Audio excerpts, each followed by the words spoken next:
Hare Krishna, welcome everybody. This is Krishna Dasa. So today we are going to continue our journey of second chapter of the Bhagavad Gita. Before we begin, I will say the prayers to Guru and God. Om Ajnanati Mirandasya Jnananjana Shalakaya Chakshuram Militamene Tasmai Shri Guruve Namah. Om Namo Bhagavate Vasudevaya. Hare Krishna. Gurur Brahma Gurur Vishnu Gurur Devo Maheshwaraha Gurur Sakshat Parabrahma Tasmai Shri Guruve Namaha Tasmai Shri Guruve Namaha Tasmai Shri Guruve Namaha. Happy to see you all again here. So in the previous session, we had some very powerful lessons, and we also spoke about how we can use those lessons in our day-to-day lives. So please make sure that you are looking at your journals and you are actually trying to practice some of them. That will definitely have a transformative impact. So there is still something that was left to be completed, and I will first complete that, and then we will go to today's sloka. Okay. So I think some of you were asking me about this whole aligning our actions, like Purva was asking me, how do I know what is right? And we said our actions have to be aligned. Aligned with what is the question? And I would say it has to be aligned with, there are multiple levels. It has to be first aligned with Shreya. So at the very fundamental, most basic level, the choice will always be Shreya or Preya. The choice will be something which is convenient versus something which is correct. What is the right thing to do versus what is the convenient thing to do. Okay, then what is the next level of alignment? Do I understand what is right? That is where we say you have to align with Dharma. And then eventually you will ask a question, but why? Why am I aligning with Dharma? Because then we will say, because that is the will of God. Net, we need to be aligned with the will of God. So this all will make sense, once we put it in practice. Now I have a very little small story, and this story will just give an idea. This is not a very philosophical story. It's a simple story, but it at least gives an idea of what we mean by alignment. Okay, and so this story is about a small village in Tamil Nadu, and there was a very wealthy landlord. In villages, every village has a landlord or a Mukhya, or whatever you want to call. They all have one important guy. so Krishnan was that important guy in this Tamil Nadu small village. He was a landlord, and he was known for his temper. He used to get very angry very quickly, and he was a powerful man in that village. So people used to always be, very wary of him. And he had a beautiful house. In front of his house, he had a beautiful compound wall. Is that what we call compound wall? Or there is a wall surrounding the house, And he used to keep it very clean. It used to be sparkling white. And he would threaten people. He would say, you dare not touch my wall. You dare not, make it dirty. And people are so scared of him, they will not bother, with that. And parents would always tell their kids, play wherever you want, but stay away from that Krishnan's wall, because he will get very mad. The story goes, that there was this boy, small boy, his name was Ravi, and he used to introspect, and his grandmother used to always tell him that, make sure that whatever you do, you have the good of somebody else when you do that.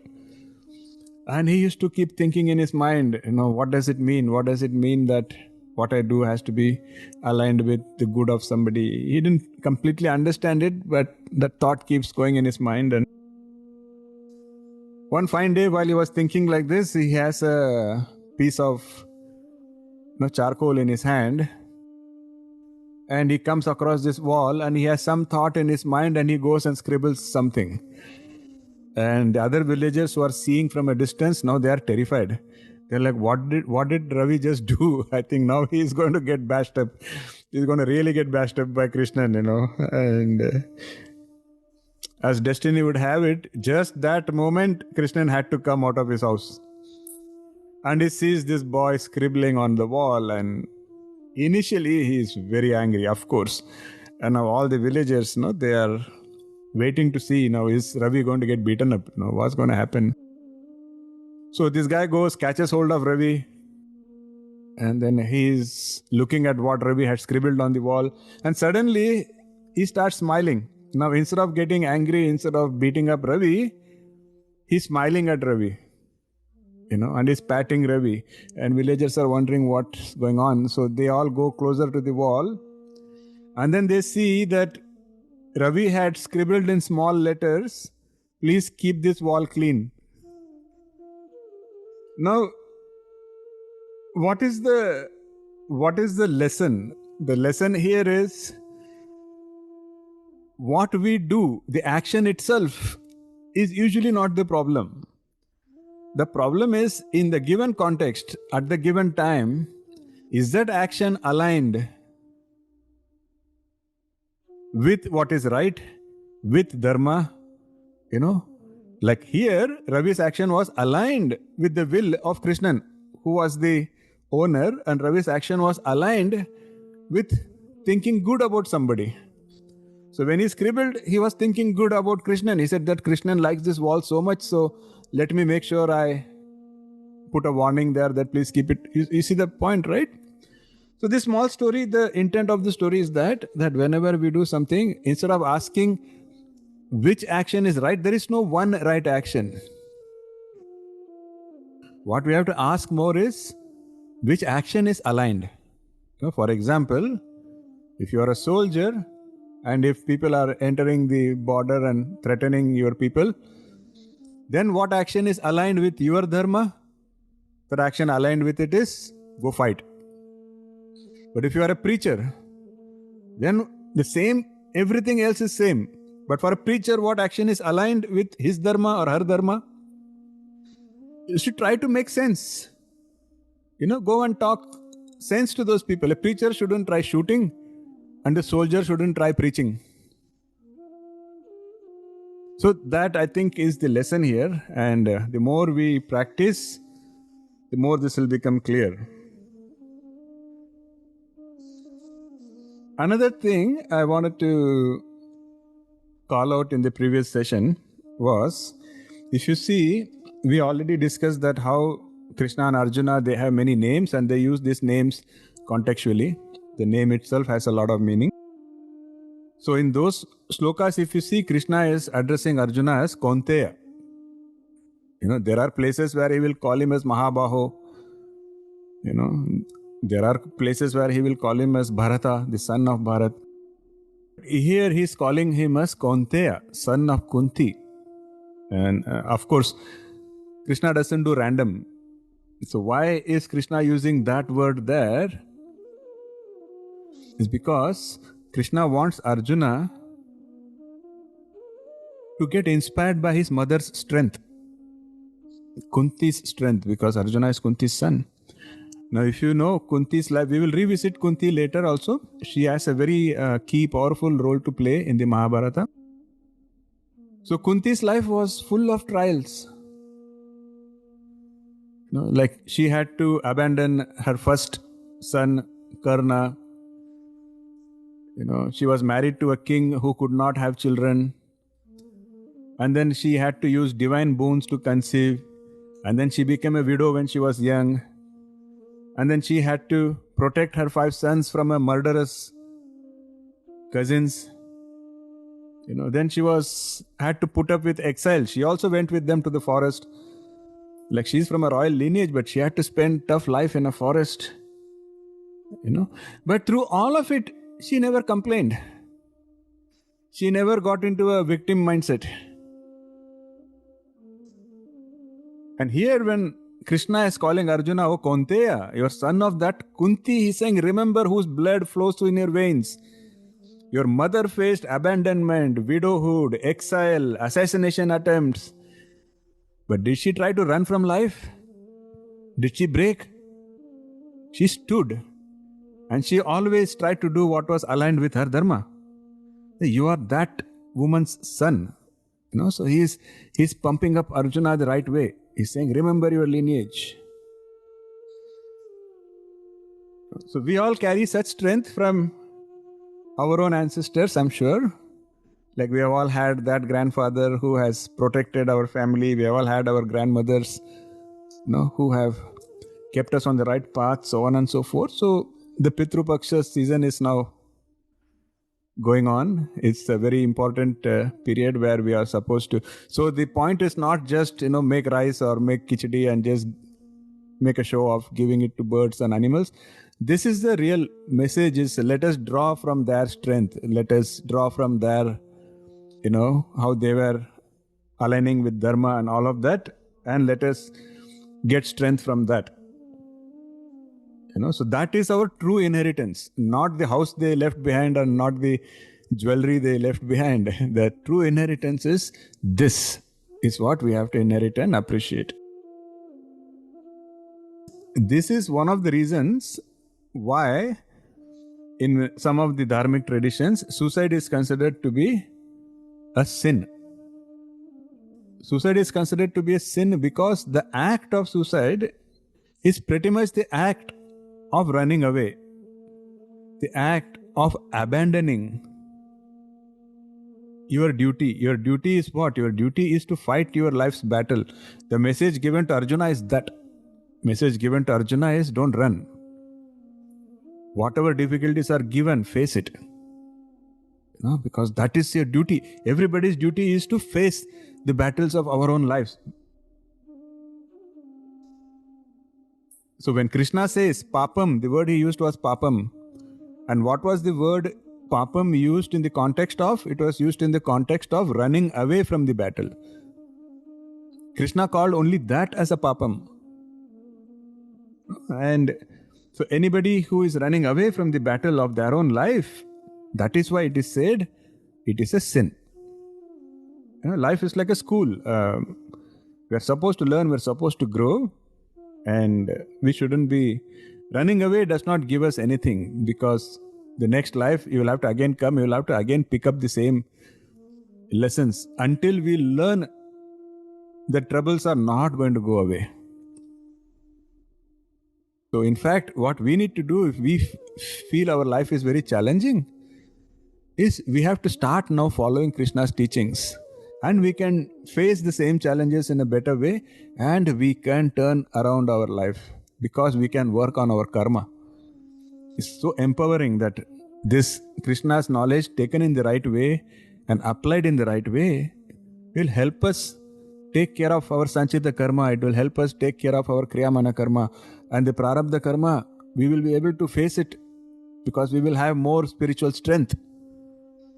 So instead of running away, Krishna is giving a plan to overcome and win this battle as quickly as possible. So the lesson is, even in your darkest moments, know that it is still an opportunity for purification. It is an opportunity for growth. It is an opportunity for transformation. If we can look at all difficulties that way, then life takes on a totally different. And if you want inspiration, always think of Kunti at least. Because we are studying Bhagavad Gita, we take the name of Arjuna almost in every session. Then whenever we take the name of Arjuna, let us also remember his mother Kunti, and let us keep drawing strength and inspiration from Kunti. That is the beautiful message here. Now, as I always said, knowledge is good to have, but what we need is implementation. So between knowledge and implementation, there is a stage that is realization. You have to internalize it. So you know, you internalize, and then you apply. So for that, there is a threefold path. So it is called Shravan, Manan, and Nididhyasan. Three simple, beautiful steps. Shravan means deep listening. That one of the reasons we say, keep your video on is because if you are saying, I'm going to cut my vegetables and I'm listening, I'm going to I'm driving around, I'm listening, I'm going to do something else. It's okay. I mean, you can do that, but this is not a pop song or a melody, right? This is divine wisdom. And when you have in olden days, there was no Zoom. In olden days, you are sitting in front of the teacher. So when you sit in the front of the teacher, will you be cutting your vegetables or cooking your food or taking a walk or, taking a bath? I don't know what all people do, but no, right? We are going to sit and be focused. That is Shravan. Otherwise, it is not Shravan. Shravan means deep listening with focus. First step. Then comes Manan. Once you have done the Shravan the right way, you come to Manan. Manan means you reflect on what you learned. Think about what you learned. And question it, of course. That's exactly what Arjuna is doing. Arjuna is paying attention to every word that Krishna is speaking. Arjuna, you will not find him distracted anywhere, anytime when Krishna is saying something. Arjuna will have his complete attention on what Krishna is saying. And he will think about it and he will ask questions. Questions the right way. The intent has to be right when you question. What kind of questions? So later on, Krishna will talk about the actual mechanism on how we should question. But in general, what does this mean for my life? How do I apply this in my life situation? Where am I failing? Where am I resisting this truth? All these kind of questions is what is Manan. Manan is not about doubt just for the sake of doubt. It is not just to prove you right and prove you wrong. And that is not Manan. Manan is you have the conviction that this is the right knowledge, this is the divine wisdom. But somewhere I have doubts. So I want to clear those doubts so that I can internalize this wisdom. Again, if that is your mindset, you are already doing Manan the right way. And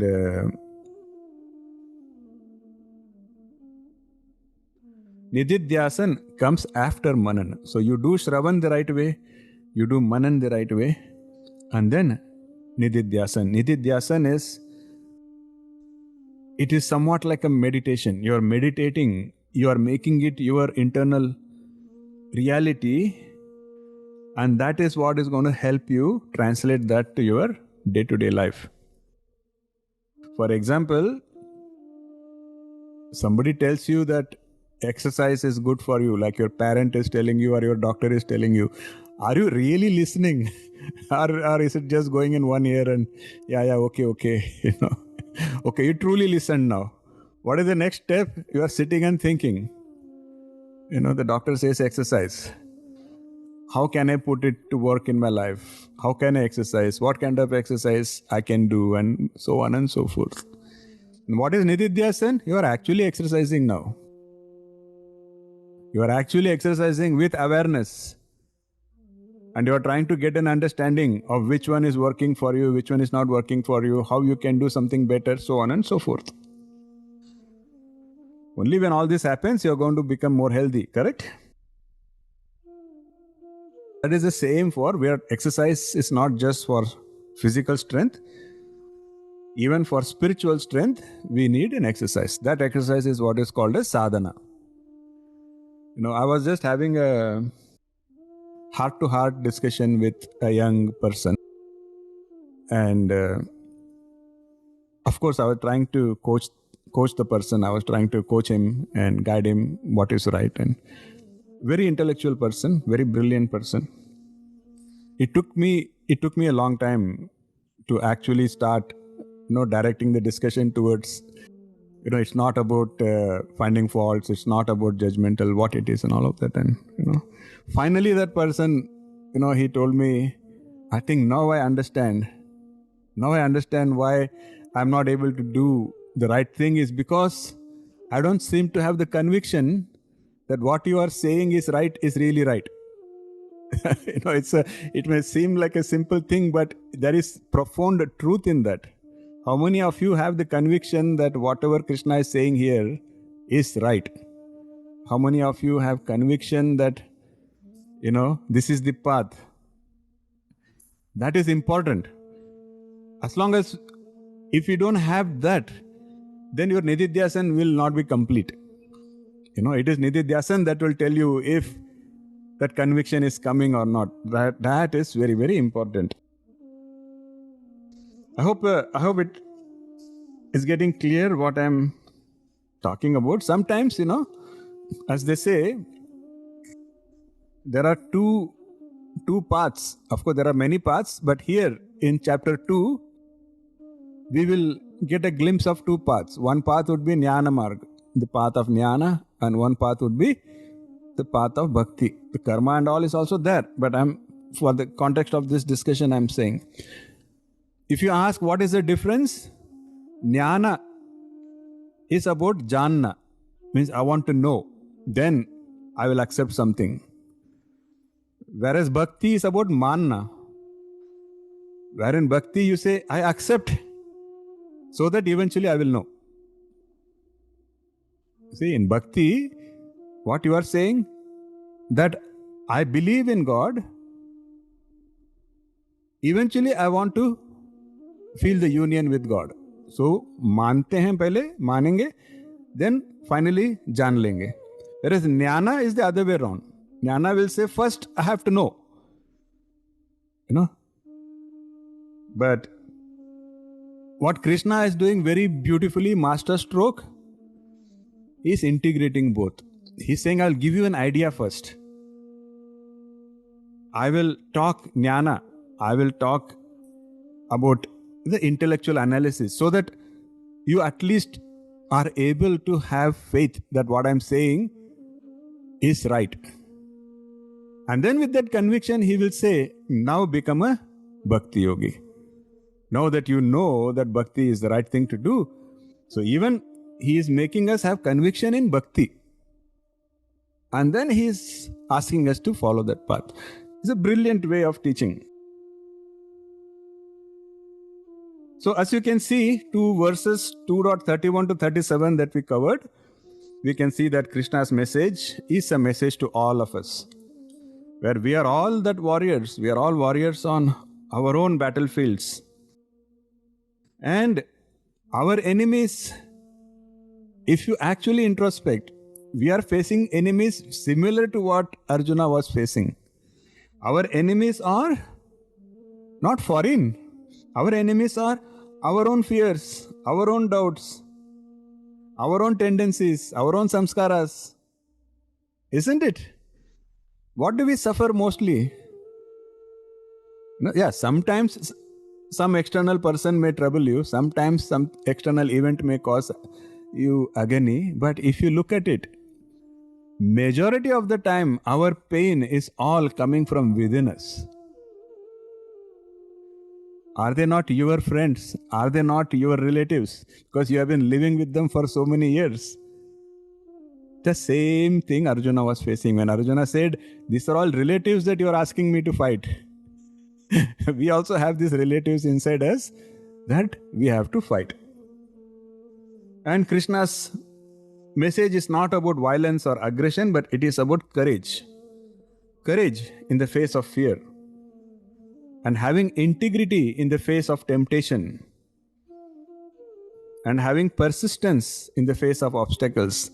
These are simple statements, but they are all having a lot of profoundness to them. First of all, when you face fear, are you able to exercise courage? or is the first instinct run away? Make a choice. Then it is okay to say that I am a very good person and I don't do anything wrong. But wait until you are appropriately tempted. And once you are facing a strong temptation, then are you choosing to respond with integrity, or are you choosing to respond with excuses and weakness of mind? No? Just like that, it is very easy to say that, I have a lot of discipline and blah, blah, blah. That's okay. But wait till you face obstacles. And when you face obstacles, ask yourself, now am I able to be persistent, or am I going to again find excuses and buckle under pressure? So it is all about becoming a better version of ourselves and trying to become stronger and not always just fall back into what is comfortable. So our Kurukshetra is, we carry our own Kurukshetra with us. And our Arjuna moment is any difficult choices that we are facing now, today. And Krishna's timeless wisdom, Sanatana Dharam. What Krishna told Arjuna applies to Arjuna, it applies to us, it will apply to our children, and so on and so forth. And every challenge is an opportunity. Opportunity to evolve, because that is our ultimate dharma, para dharma. We have to evolve, and we have to get union eventually. And all your fears, they are all your teachers.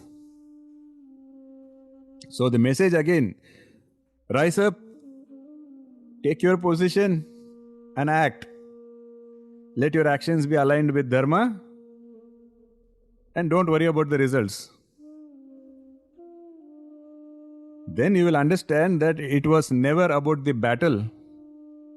It was always about becoming the best version of yourself. It was always about becoming a better person. So with that, we can conclude the previous set of slokas, 2.31 to 2.37. Hare Krishna. Did anybody have any questions or doubts before we proceed with today's topic? Going one, going two. Okay, looks like everybody is doing Nididhyas and Manan, I don't know what, so good. Awesome. So then let us start today's session. So we have finished up to 37 slokas. We have learnt a lot. And many acharyas will say that 2.38 is a turning point in Bhagavad Gita itself. Does anybody remember what was the turning point in Arjuna's equation with Krishna? Anybody remembers? Okay, we have one hand here. Yes, Simranji? 2.7, Guruji. Oh my God, you remember the number, huh? That's just too good. Kahanji, you wanted to say something? No. Okay. Somebody else had, I think Sharmaji wanted to say something. Yes, Sharmaji. When he surrendered to Krishna and said that you are the teacher and you tell me now. Excellent. Excellent. Shishyaste ham shadimam tvam prapannam. He said, I am your student. I am surrendering. That was the turning point in Arjuna's equation with Krishna and also in his own life. Just like that, Krishna's teaching, if you see in the Bhagavad Gita, the turning point happens in Sloka 2.38, and we will now discuss about that. It's a very profound moment in the Bhagavad Gita. So, we have a volunteer. Anika ji, you want to recite 238? Yes, Guruji. Am I audible? Yes, yes. Okay. Verse 2.38. Sukha dukkhe same kritva Lapa lapo jaya jayo tato yuttaya yujyasva naivam papam avapsyasi. Engage yourself in this dharmic battle, treating pain and pleasure, gain and loss, victory and defeat alike. This way you will not incur sin. Thank you. Hare Krishna. Thank you so much. Hare Krishna. This was beautiful. Very nice. Thank you. So now we will realize here that Arjuna's despair was not, it was not that he was frightened of the war, but rather his disturbance was he felt overwhelmed by the task of making the right choice. Like as Purvaji was asking in the last session, how do I know what is the right thing to do? That was Arjuna's problem. That is what was making him nervous. That is what was making him so, anxious and all of that. And that's why I said in the previous session, pretty much that is what Krishna is helping us understand throughout the Bhagavad Gita. Because Arjuna is telling Krishna, it looks like I am going to commit a sin no matter what I do. Like if I fight, I'll be killing my relatives, so I'm getting sin. If I don't fight, then you say that I'm running away, then that is a sin. He says, looks like I'm doomed either way. What should I do? And then Krishna, we can see how he masterfully navigates this. So that's why I said thanks to Purvaji for asking the question, because it's not just Arjuna's struggle, that is everybody's struggle. We all have that challenge and question in our life. Analysis paralysis. No matter what we do, we feel like, looks like I'm going to be, doomed either way. And we feel like, our destiny is somehow already determined. And we feel like we don't know, I don't know how to move forward. I don't know what to do from here on. So Krishna's reply is very practical. Krishna's reply is practical, methodical. And Krishna is not trying to just console Arjuna. He's not like, oogie oogie, my baby. That's not his approach. Nor is he condemning him. Nor is he saying, what the hell, how can you not know what is right? Krishna's approach is very methodical, very practical. Because sometimes a lot of us get annoyed because when we are in trouble, somebody will come and say, Shant ho jao, calm down. And we feel even more angry. Like, what do you mean calm down? I know what I'm going through. You don't know what I'm going through. Right? So thankfully, like Krishna also understands. So Krishna doesn't tell Arjuna, just keep quiet or just calm down. Whereas Krishna is telling Arjuna methodically and practically what the problem is and what the solution is. So he's trying to totally transform Arjuna's perception of what is dharma and what is karma. And he tells Arjuna something very powerful. He tells Arjuna that real freedom does not come by escaping action. He says real freedom comes by transforming how you perform your action. Very, very profound. And Krishna is teaching Arjuna, this is such a powerful lesson. He's teaching how to engage in karma without making it create any bondages for us. Isn't that what we all want to do in life? We want to make sure that our actions don't create more problems for us. I don't know if you all remember, but back in 2.14 and 2.15, some of you may remember, Mata Sparshestu Kaunteya Shitoshna Sukha Dukkhada Agama Payino Anitya Stan Titikshasva Bharata, where he said, you should learn to tolerate Shitoshna Sukha Dukkhada, cold, heat, happiness, distress, all of that. Because Agama Payino, they come and go. Anityas, they are temporary. Tan Titikshasva, that is why you are supposed to exercise Titiksha. See, all of that he said in 2.15. So in 2.15 was about, 2.14 and 15 was about how your state of mind should be. And now he is going to tell us how to actually keep a calm mind and do your karma. So it's a transition now. So Krishna says that karma will cause bondage only when your actions are dictated by an emotional and disturbed mind. This is like a law. It's kind of a formula Krishna is giving. Krishna is saying, if you are engaging in any karma, and if that karma which you are engaging in is influenced by a disturbed mind, by an emotional mind, then definitely that karma is going to cause bondage. You may think it is good, doesn't matter. It will cause bondage. See, it's a very important concept. And this topic Krishna will touch many times in the Bhagavad Gita, because the whole of Bhagavad Gita is about training the mind and channelizing the mind for the evolution, spiritual evolution. Do you agree this much? Do you agree that the core message of Bhagavad Gita is how to train the mind? Or do you at least agree that we have to train our mind so that we can evolve spiritually? Everybody is nodding their head. So we all agree. Now tell me, have you ever seen people train a horse? You might have seen, at least in movies, where somebody is training a horse. Or have you seen somebody training a dog? At least that we would have seen. But can you train a dog when the dog is just not steady, when the dog is running, it is running towards something, or it is jumping around? What do you need before you can train a dog? The dog has to first sit quietly. Isn't it? Just like that, you cannot train a horse when the horse is wildly jumping around. First, you have to calm it down. Your mind is like that. You cannot train your mind when your mind is wild, when your mind is just running around. You cannot train it.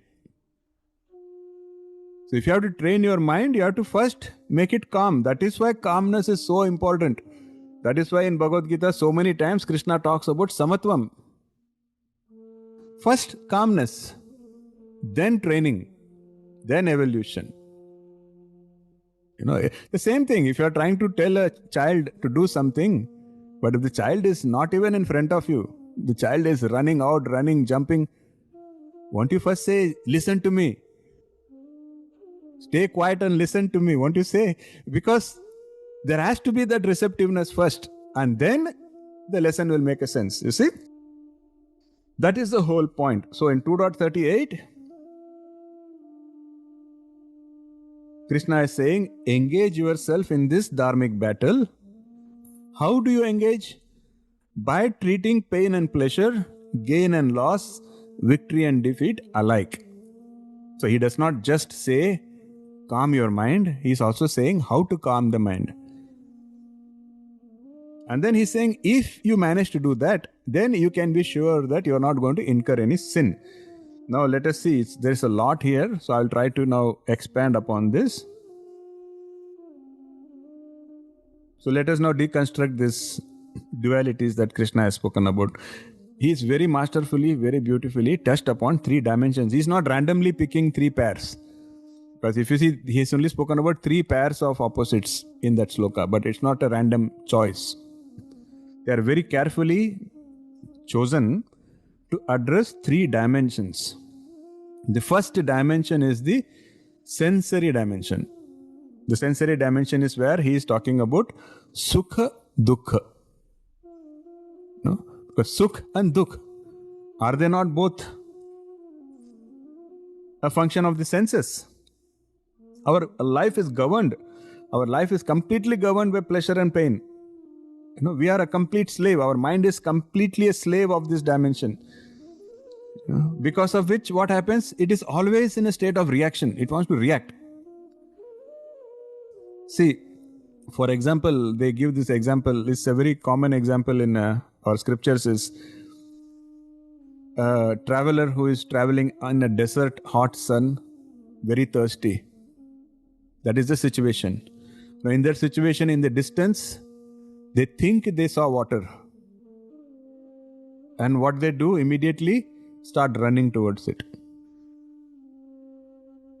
And the more they run, the more further the water gets. Because there was no water really. It was an illusion. It was a mirage. This is what they will call as Mriga Trishna. And what happens? Eventually, they collapse. They are tired, they collapse, and they fall down. Isn't that what we do in our everyday life? We think there is pleasure somewhere. We think there is happiness somewhere.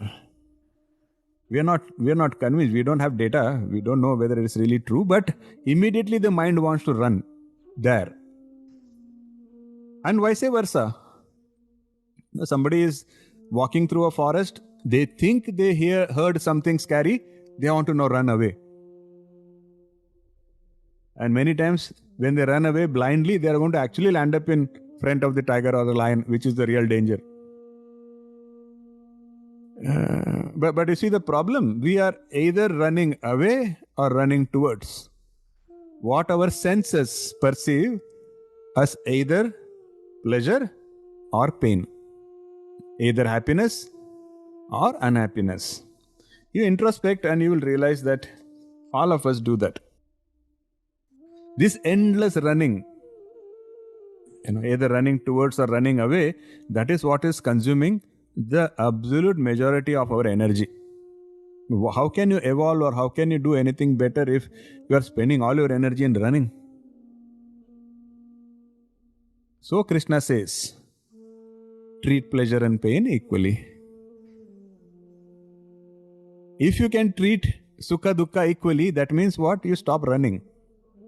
That is all Krishna is saying. When you feel happy, it's okay. And if you feel sad, it's okay. The problem is not whether I should never feel happy or should I never feel sad. The problem is, are you always running towards where you think there is happiness, or are you always running away from where you think there is sadness? Krishna says stop running. And how do you stop running? Treat these two, both of them, same. They are both what? Anitya. They are both temporary. So beautiful. All it means is, Krishna doesn't say become a stone. Krishna doesn't say never be happy or never be sad. All Krishna is saying is don't let this control you. You can still feel the warmth of the sun, you can still feel the chill of the rain, but you are not controlled or disturbed by them. Then you come to realize that your inner peace doesn't really depend on what is outside. Your inner peace depends on what is inside. You see, there are some people, if the temperature goes just a little low, they need to have like 7 sweaters and 3 caps. And if the temperature goes just a little high, they need AC, and not just AC, a fan also should be there. And, otherwise they think they're missing out on something. But have you ever seen somebody who is getting upset for why is there no AC, but once you put the AC, do you see them suddenly become zen? Do you see them suddenly becoming ekdam peaceful? No, why? But at that point they thought that if they have the AC, their life problem is solved. But then what? Then something else. See? But whereas if you see, at least you have seen the pictures, and there are saints in the Himalayas, in that cold, they are just wearing a langot and they are peaceful. So there are data points. There is evidence to back what Krishna is saying. Is your mind, whether it is peaceful, does not depend on whether the climate is perfect. It depends on whether your approach towards the climate is correct. So that is the very, very powerful the first set of dualities. That is at the sensory dimension, beginning of true freedom. Then he comes to the mental dimension. First he spoke about the sensory dimension, then he's now talking about the mental dimension. What is the mental dimension? Here he speaks about labh, alabh. Labh is profit, alabh is loss. Now why? Because this whole concept of profit or loss, this dimension, mental dimension, is the domain of the ego. This is where ego is king. You can visually imagine ego to be an accountant.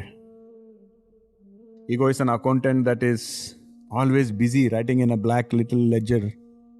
In movies, they show this evil character just like that. Imagine your ego is that, mad accountant who is all the time busy writing in a secret small black ledger. When something seems to go our way, maybe you got a promotion, or maybe you launched a project, or maybe one of your stocks made a lot of money, suddenly this accountant wants to throw a party. You did awesome, this is marvelous, let's throw a party. Now what happens? Our chest is now bigger. Pride. I did something. And then we feel like powerful, you feel accomplished. Have we not had our moments like this? Of course, all of us have had moments. Like we got married, we thought we have won over the world. We get a child and we think. So many such instances have happened in our life. But I'm looking at my screen, I'm looking at myself, and I don't see any content, totally tripta atmas. What happened? We threw a party, we thought we were accomplished. Then what happened? What is the problem? And vice versa. What happens? Suddenly the accountant wants higher targets.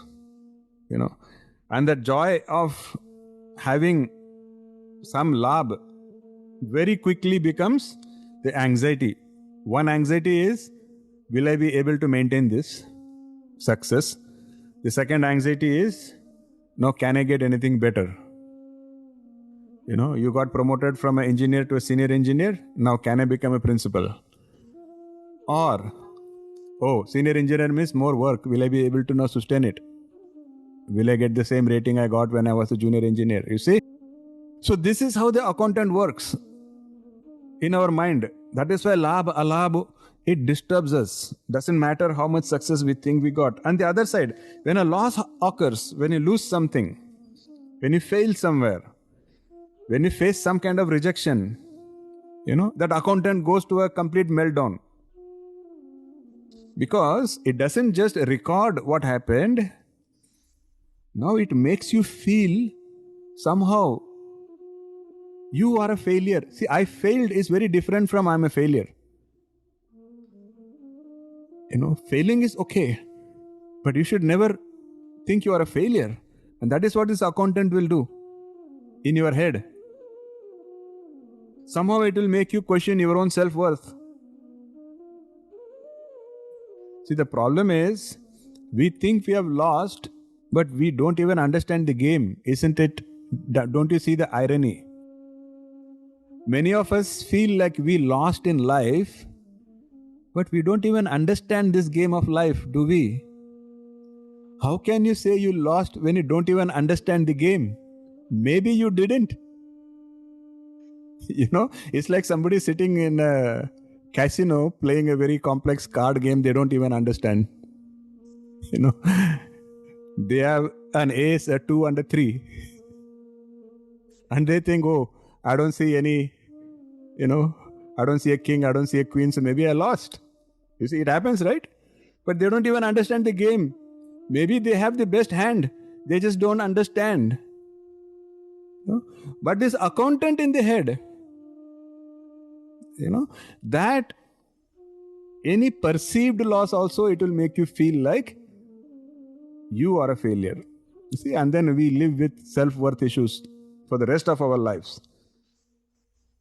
See, the thing that I want to tell you and the thing that Krishna tells you is that accountant inside our head works for us, na? We employ an accountant when we have to file a tax, right? Or do you work for the accountant? That accountant should be working for us. But the irony is, most of our lives, it becomes the boss and we start working for it. And that is the cause of all trauma. That is why Krishna is saying, handle labh alabh equally. Don't get disturbed. He says both are not true. That is the mental dimension, isn't it? The previous sessions we had this meditation, right? Who am I? We are that Sat. These things are all temporary. We should know that. And that is when you will claim your own worth. So that was the second dimension. And then the third dimension, existential dimension, where we give into the illusion of outcome.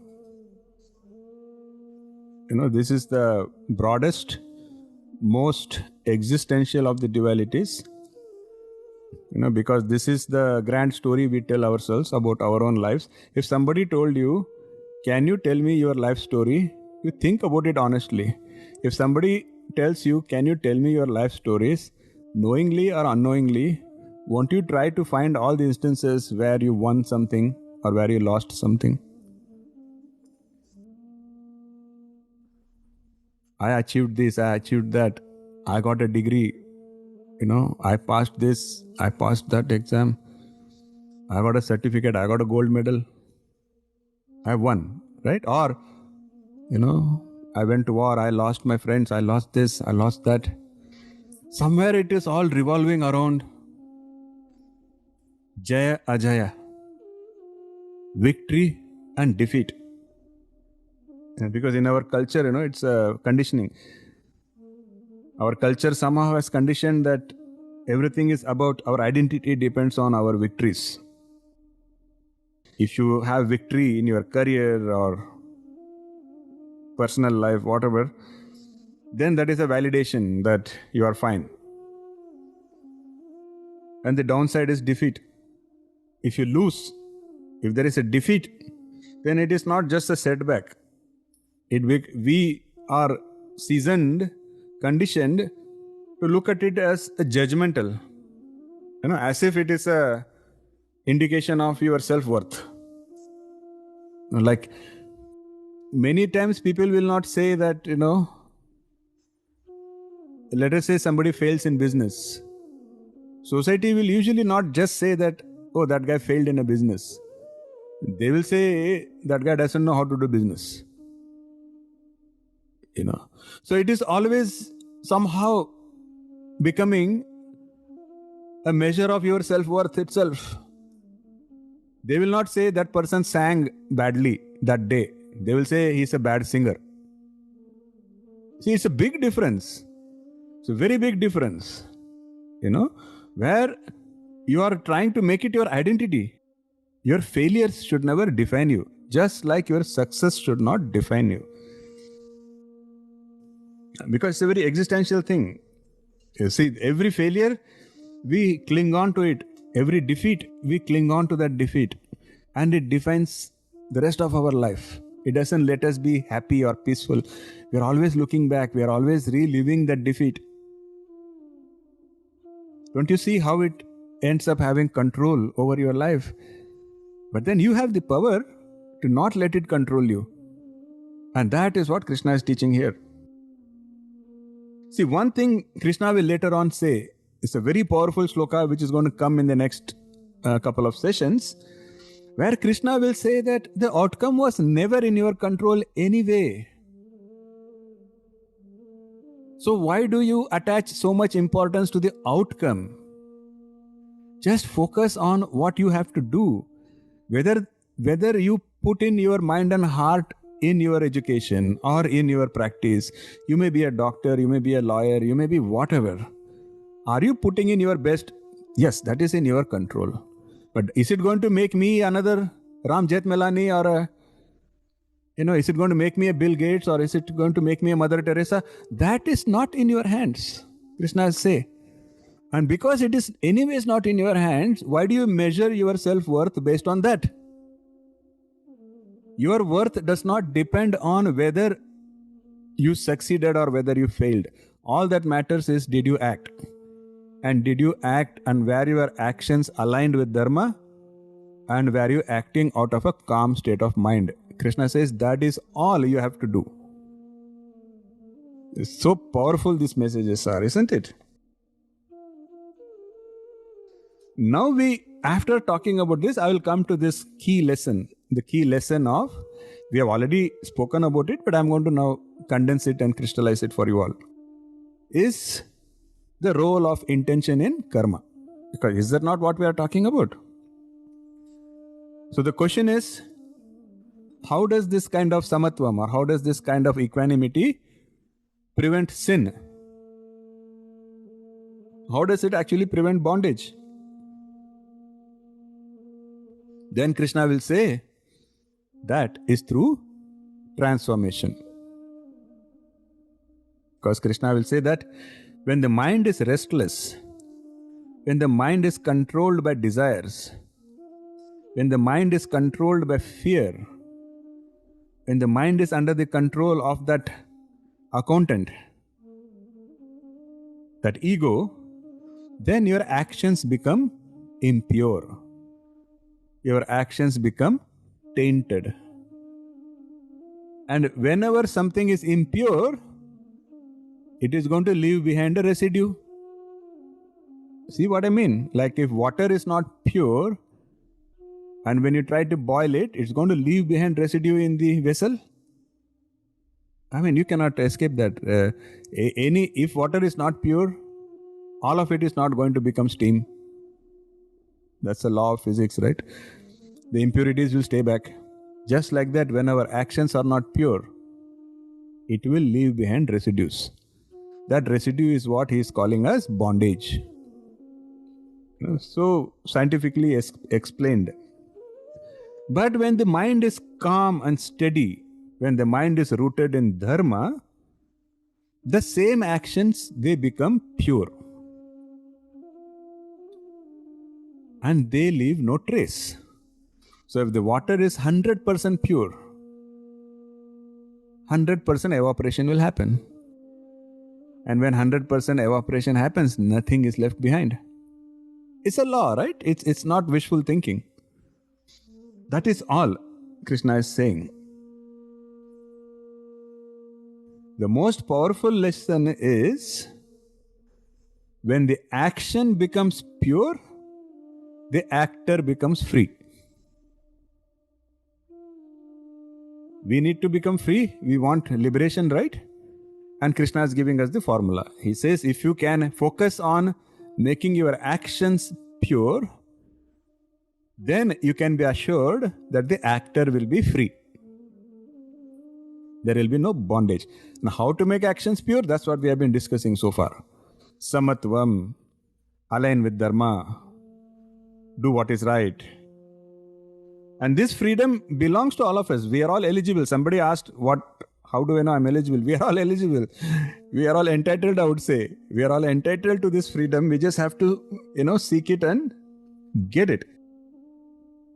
See, this is the fundamental difference between a human birth and an animal birth. Because animals don't have this choice. Animals cannot step back and say, is my action aligned with something higher? No, they cannot. Like if you are a lion and if there is a deer in front of the lion and if the lion is hungry, it is going to pounce, it is going to kill the deer. There is no question of whether it is dharmic, adharmic.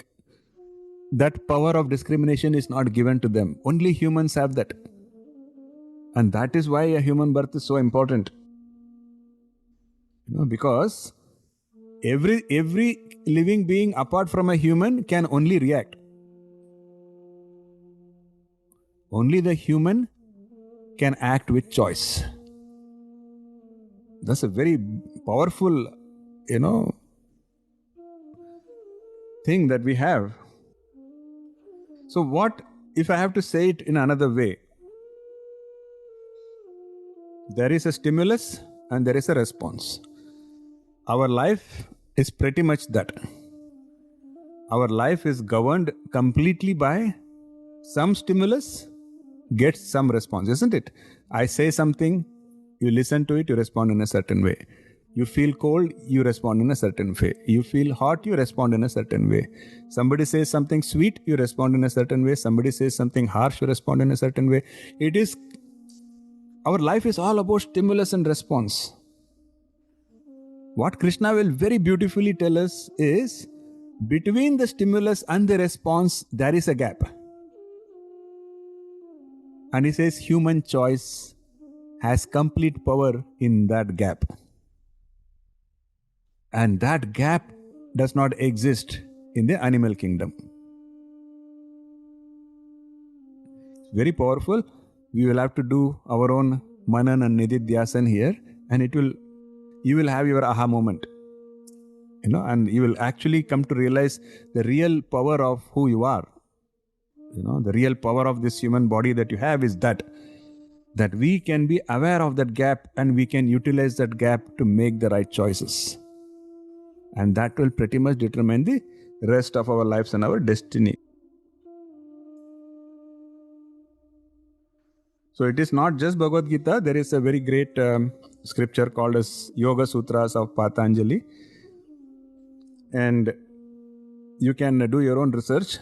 So Yoga Sutras of Patanjali, you can see if you can find it out. And there is verse 2.16. There he says, Heyam Dukham Anagatam. Very short, very powerful. All Patanjali is saying is, the suffering that has not yet come can be avoided and should be avoided. It seems very logical, it's very powerful, but it applies to all of us. So what he's saying is, by choosing the right reaction to our situations, we can prevent any suffering that would come. And he says, but to realize, be aware of this gap, and to realize that in that gap we have the power. And to make use of that gap and make the right choice, you have to have a calm mind. Because if the mind is not calm, the awareness won't be there. You cannot find the gap, you cannot do anything in the gap, and so on and so forth. So this is another way of saying why that samatvam is so important. Very, very, one of the most repeated words I would say in Vedanta, or at least in Krishna's teachings, is a calm mind, samatvam. So it is not that a person who gets liberation does not do anything, or they don't, they stop acting. Whereas the person who gets liberation is actually full of action. But they act the right way and they make sure that their actions do not bind them. That is the difference. Have you seen those surfers? I don't know if in India, maybe this concept is catching up, but we call it surfing. Like people, they have this long board, they stand on it and they are pretty much floating on top of waves in the ocean. A lot of movies also have that. I have always been very, fascinated by that, because what I have always seen since a childhood is, at least I used to feel frightened when the waves used to be very big, and I used to feel like I should go a little further away. I'm scared the wave may come over me, But then I used to see that these surfers, they're actually waiting for a big wave. And they are excited when the bigger the wave, the more excited they become. Because they have figured out how to ride the wave instead of getting drowned in the wave. See, that's the beauty. Once they figure it out, they actually are looking for bigger waves, just like that. All these little disturbances and little failures, they're all like waves in our life. And if we learn to ride over them using the lessons of Krishna, we become like those surfers. And then every challenge becomes an opportunity for us. And instead of getting afraid, we are calm and we are just enjoying all the challenges in our life. Very powerful lesson here. And that is the power of equanimity. Where does it mean the surfing guy is not performing any action? They are performing action. But at that point, they are not afraid. They are not letting fear rule over them. Neither are they running away. So you act with commitment, yet remain untouched. There's so many lessons here, and I know it's too much. Hopefully, we will all be able to continuously do Shravan Manan, and I will keep pushing you for the Manan at least. And Nitidhyasan also is going to be part of it. That's the power of Satsanga. We will all support each other. So after telling all of this, I will come back to why 2.38 is important. One more reason is because here is where Krishna is bridging knowledge and action. Because what is Sankhya? Sankhya is all knowledge, jnana. So as you say, what happened? What brought us here? What is the context? The context is Arjuna was misplaced. He was overcome by a misplaced pity for his relatives and friends. That is what Krishna called as Kripaya Avishtam. No, it was not just compassion, it was just misplaced pity, and his eyes were filling with tears. And Gandiva is slipping from his hands, and you know all of that. That's the scene. That was what gave the chapter the title of Arjuna Vishada Yoga. Arjuna was in so much Vishada. And then Arjuna came up with arguments for why he should not fight, and it seemed like he's making sense. And he even says, I would rather live like a beggar than rule a kingdom. His mind is now confused. His mind is going in circles. It's talking about excuses and And finally, as somebody pointed out here, 2.7, he finally figures out that I need a guide. Then he says, Sishyasteham Shadimam. He says, I surrender. Because he says, I realize that I'm confused. Please help me. And then Sri Krishna starts talking about his reasoning on why Arjuna is not on the right track and what is the right thing to do and all of that. And 2.38, as you would now, I'll point out one more powerful aspect of 2.38 is that this is the first complete and actionable solution that Krishna has given in the Bhagavad Gita. Until then, it is about theory. But 2.38 is the beginning, a turning point, where Krishna is giving a actionable solution. It's a dividing line, I would say. Because it's answering the fundamental question that we all face. The fundamental question is, how do I live with purpose and integrity, especially when I'm overwhelmed, when I'm facing emotional and ethical conflicts? In that situation, how do I put this to action? How do I actually live with integrity? It's not that Arjuna did not have intellect. Arjuna was a very brilliant thinker. He could handle sophisticated arguments, and Krishna, if you see, Krishna teases him, but in his teasing, Krishna is also acknowledging. Krishna says, you talk like a pandita. Do you remember? You're talking like a pandita, but you're acting somehow. So Krishna acknowledges that he does have the theory, he is a brilliant guy. But then what happened? Even with so much brilliance, his emotions completely took control.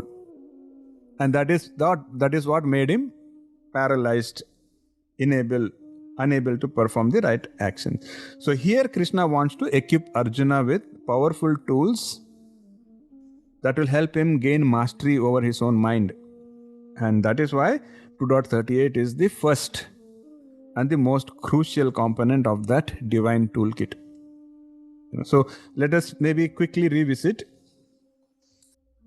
what Krishna has been teaching. So Krishna spoke about Sankhya Yoga. That is what happened in 2.11 to 2.37. Where he is talking about Sankhya, very analytical. And in this analytical teaching, what was the first thing Krishna said? Krishna taught that the soul is immortal, Atman. I hope you all remember this. If any of this seems like new, I would say please go back and listen to the previous podcast. Okay, all of this has been covered. So the first teaching Krishna says is, Ajo Nitya Shashvato Yam Purano. Your soul, you are the soul, eternal, changeless, ancient. It cannot be killed when the body dies, and so on and so forth. And then Krishna spoke about the nature of reality, where he spoke about duality and impermanence. That is where he spoke about the dvandvas, the dualities. Mata sparshastu konteya, where, matra sparshas, the sense contacting their objects, gives rise to all these illusions of duality and all of that, and how impermanent it is. And so So Krishna tells Arjuna, you cannot just avoid pleasant and unpleasant. You cannot avoid ups and downs. It's impossible to avoid all of it. But you have to learn to tolerate them. Titiksha. Bring it on. Your mindset has to be like that. Bring it on. I will use all of this as a, something that strengthens me. See, this is what we discussed in the previous session. When you have to do something or when you are faced with a trouble, if you face it with acceptance, that trouble strengthens you. If you face it with resistance, that trouble weakens you. You cannot avoid the trouble, but you can choose whether you use it to strengthen you or weaken you. So Krishna says you are empowered. You have that power. So if I have to put it in one line, Krishna says the real strength is not about controlling the external events, but rather the real strength is in mastering our response to those events. That is the real strength. And then Krishna speaks about the call to duty, Swadharma. We spent so much time talking about what is Dharma and what is Swadharma. So I hope that part is already clear. If not, feel free to ask your questions, clear your doubts. But that was the other part he spoke about. All of this was preparing the ground for this transforming 2.38. Because here he's showing Arjuna how to synthesize that understanding into a single coherent path of action. That is why we say 2.38 is somewhat like a dividing line. Because he spoke about all the philosophical stuff of Sankhya. So here is where he makes the transition from why to how. So again, that's what Krishna says. Engage in this battle. How to engage? By treating pain and pleasure, gain and loss, victory and defeat, treat them alike. And if you act that way, your actions will not incur any sin. 2.11 to 2.37 explained why Arjuna should fight. And in 2.38, he tells Arjuna how he should fight. Isn't that, transformation? And the structure also matters here. If you see this 2.38, the second part of 2.38, Tato Yuddhaya.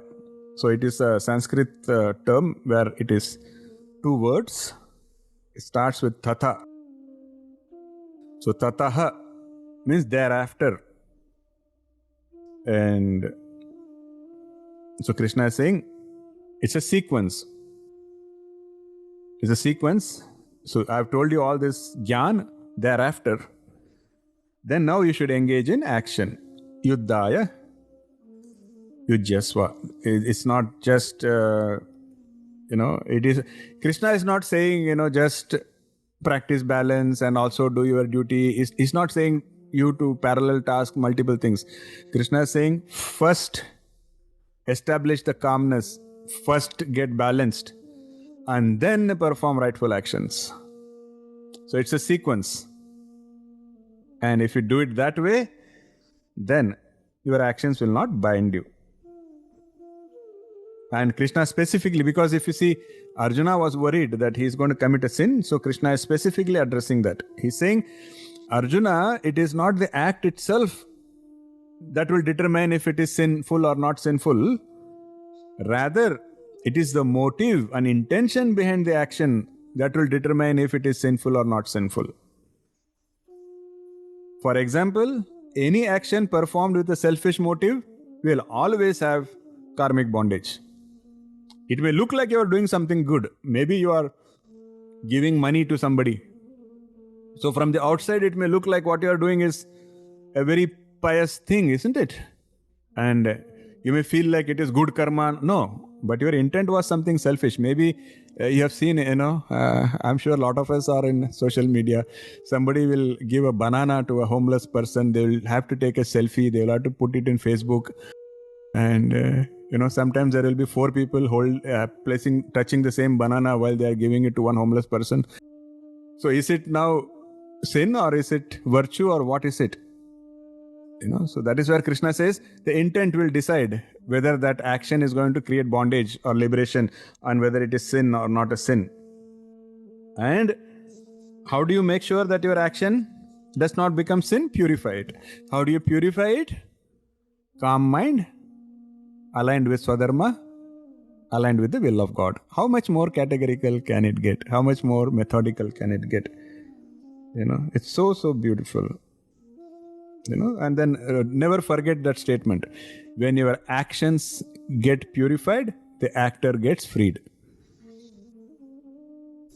So 2.38 is pretty much the concluding statement of Sankhya portion of this. So because this chapter, it is a lot about Sankhya Yoga, but that Sankhya ends in 2.38. Till then it is Sankhya. After that it will become more of the how. It will be focusing more on the actions now. So we can pretty much say that the karma part is going to start after this. And Krishna himself will explicitly say, Krishna will say that so far I have spoken to you about the analytical knowledge of Sankhya. Now listen to the knowledge of yoga by which you can free yourself from the bondage of karma. So that will now come after this. That is why I am saying 2.38 is a kind of a turning point, and some other acharyas have also made the same observation. When I share my notes with you, I will also share a table. That table will have all these words of 2.38 and what they mean and how powerful they are. Later on, we will hear a very powerful term called as Nishkama Karma, where Krishna will teach us that whole science of karma. And 2.38 is pretty much the foundation of that. 2.38 is what is the basis of that Nishkama Karma that will come later on. So I think we have already spent a lot of time. So I will just share my notes. I also want to let you know that what Krishna is teaching, I always like to reiterate that it is Sanatana Dharma, which means what Krishna is teaching is timeless. And there is proof, so many proofs that we can see. Like whatever Krishna taught here, it is also, you can see it in many modern works of psychology. Like there is a term called psychological homeostasis. You can research yourself. I'll also share my notes on that.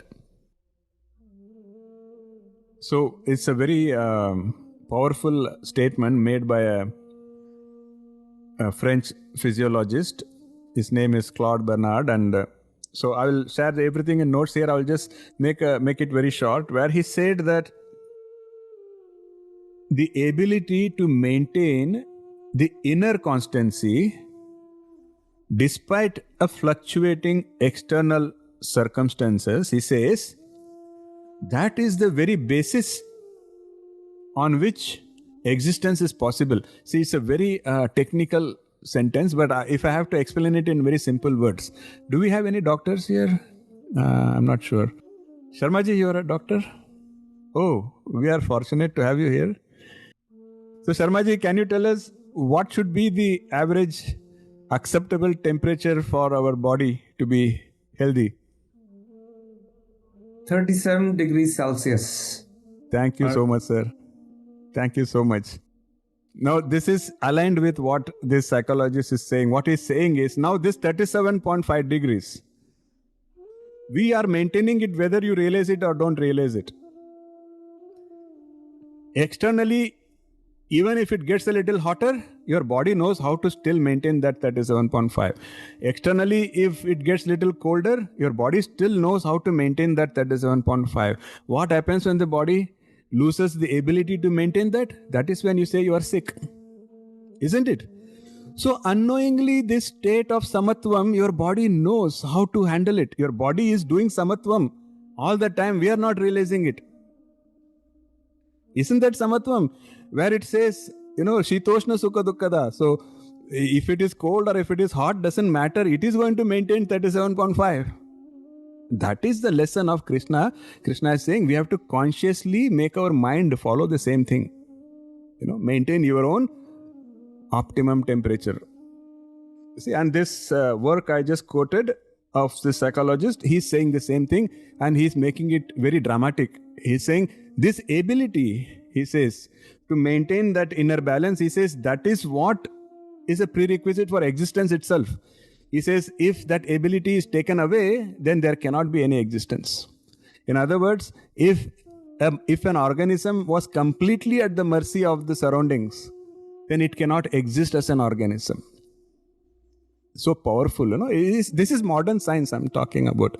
And now you can connect it to what Krishna has taught us 5,000 years ago, then it will all make a lot more sense. So with that, I think I would just close it by saying that we have the power, we are not victims. As long as we know how to use these teachings in our day-to-day lives, we can feel that we are truly empowered. And challenges that come in our life, if we become able to handle them with samatvam, then you can actually enjoy those challenges and we can use it to strengthen us. And we can ride over our challenges. So with that, I can stop talking. Hare Krishna. We have taken a little longer today. My apologies. But that helped me, break at the right place. So 2:38 is the right place to take a break. So Hare Krishna, with that I'll open the floors. If anybody had any questions, comments, please feel free. Okay, now the floor is open. Guruji, Sunil here. Yes, Sunilji. So one question, like it has been for a long time in my mind. So we speak that Karna was much powerful, or he has more kind of a control, or he was the elder brothers of all those Pandavas. Question was, why Krishna spent so much energy on Arjun to get this all teachings? Why not on Karan? Why he spent so much efforts on the Karan? Yeah, that's a good question. I think in the previous session we had a complete comparison of Arjuna and Karna. The fundamental reason was Karna was not aligned with Dharma. Arjuna was. Karna was prioritizing his personal emotions. He was prioritizing his personal feelings. You see, basically Karna always wanted to be known as a Kshatriya, not as a Sutputra. But Karna missed the whole point of what a Kshatriya means. A Kshatriya means you are always supposed to fight for Dharma. You are supposed to uphold Dharma. But he was still siding with Duryodhana, knowing very well that Duryodhana was on the path of Adharma. So really Karna was not being a Kshatriya. Yeah. No, I understand that. See, if we look at till now, where 2.7, where Arjun surrendered and said that you are the teacher, I am the student, let you teach me. But till that time, 2.7, there was a full kind of a opposition coming from the Arjun also to the Krishna that I can't do this. Right. So, but still, Sri Krishna put efforts to make sure that, okay, let me convert him, let me change his mindset, and then he will be ready for the fight. But isn't it the other way also? Like, why didn't Sri Krishna try to change the Karna's mind that Dharma is at its own place, then your karma and all the stuff, right? My only question is that he spent very less time to get Karna involved rather than spending more time in Arjuna. Was there any reason for that mentioned in our past books or somewhere? So, Sunilji, it's a good question, but I think there is a flaw in the question. In that Krishna did not go to Arjuna. Arjuna came to Krishna. Whereas Krishna actually went to Karna, gave him a choice, saying, be on my side. I am on the side of Dharma. But Karna chose not to be with Krishna. This is a fundamental difference. So it is not that Krishna went to Arjuna and he did not go to Karna. Krishna was where he was. Arjuna went to Krishna, Karna chose not to go to Krishna. Karna chose to go to Duryodhana. And second, Krishna did not convert Arjuna into becoming dharmic. Arjuna was always aligned with Dharma. The alignment was always there. He just did not know how to put it into practice. You see, that is the whole reason why Krishna was attached with Arjuna instead of being attached with Karna. I hope that answers your question and we can go deeper into... Yeah. Okay, Sharma ji, you wanted to say something? or I don't know if it's a comment. You said that we mostly react to a stimulus and we are mostly reactive, and we have this in between place where we have the human choice, right? Yes, yes, So, and we also say the soul is eternal. yes, So let's say, speaking just about myself, I may have taken numerous births till this point, right? mm-hmm. So there must be so much of historical data that is imprinted on my soul. When I make this free will or human choice, are my choices also somehow influenced by all this historical data that has been collected? And Yes, does it? definitely. So That is what we call as sanskaras. So, every time you make a choice, see, any action you perform creates an impression on your mind, and that is what is called as your sanskara. And that has been accumulated over multiple births. So when you leave this body, your subtle body and your mind that travels to the next body. No? Along with that goes your karmic accounts, along with that goes your sanskaras. So yes, today you do get impacted a big deal by your sanskaras, no doubt about that. However, the sanskaras can be changed. That is the power we have. The more you are aware of that gap, the more you are able to utilize that power to make the right choice rather than the instinctive choice, you are rewriting your sanskaras. The more you give in to comfort, the more you give in to your instincts, you are making your sanskaras deeper. And that makes it harder for you to get out of it. That's if you say in a doctor's language, that is what is the difference between an acute illness and a chronic illness. When you don't take care of your sanskaras, they become chronic, and the more chronic it becomes, the harder it is to get out of it. But to answer your question, yes, you are definitely, but nowhere does it say that you are controlled by your sanskaras. You are influenced by them. mm-hmm. And you can be aware of it and you can rewrite them. The more you are aware, the more you try to overcome, the more you try to rewrite, the sanskaras automatically keep getting rewritten and cleaned out. That is the whole science of spiritual evolution. I hope that answers your question, Sarmaji. It does. Thank you. Thank you. Hare Krishna. With that, I think I will let you all go and see you all in the next session. Hare Krishna. Hare Krishna. Thank you. Thank you. Hare Krishna. Hare Krishna.